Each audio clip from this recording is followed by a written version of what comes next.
সাবেক জনপ্রশাসন মন্ত্রী ফরহাদ হোসেন স্ত্রী মোনালিসা ইসলাম শিলা মেহেরপুর আমলি আদালতে ৩ দিনের রিমান্ড মঞ্জুর করেছে। সাবেক জনপ্রশাসন মন্ত্রী ফরহাদ হোসেনের স্ত্রী ও যুব মহিলা লীগের কেন্দ্রীয় সহসভানেত্রী সজদা মোনালিসা ইসলামকে ৩ দিনের রিমান্ড মঞ্জুর করেছেন আদালত। সোমবার দুপুরের দিকে বিচারক বেগম শারমিন নাহার ৩ দিনের রিমান্ড মঞ্জুর করেন। এর আগে বৈষম্য বিরোধী ছাত্র আন্দোলনের দায়ের করা একটি মামলায় রবিবার রাতে ঢাকা ইস্কাটন এলাকা থেকে আটক করে মেহেরপুর নেওয়া হয়।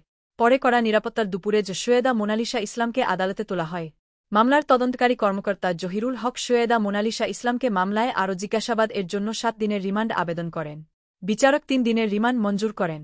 কড়া পুলিশি পাহারায় ৬টা মোনালিসা ইসলামকে প্রিজন ভ্যানে নিয়ে থানার উদ্দেশ্যে রওনা দেন। এর আগে ১৯ জানুয়ারি সাবেক জনপ্রশাসন মন্ত্রী ফরহাদ হোসেনকে আটক করে ঢাকা থেকে মেহেরপুরে আনা হয়।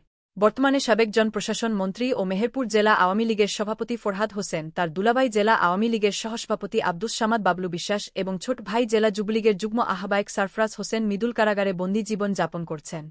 মুজিবনগর খবরে নিউজ এর জন্য যোগাযোগ করুন। আশফারুল হাসান সুমন উপদেষ্টা সম্পাদক মোবাইল 0172222266606।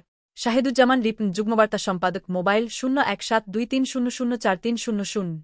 শহীদুল ইসলাম সাইদুল বিশেষ প্রতিনিধি মোবাইল 01670199995। মহসিন আলী আঙ্গুর সম্পাদক ও প্রকাশক মুজিবনগর খবর.com মেহেরপুর।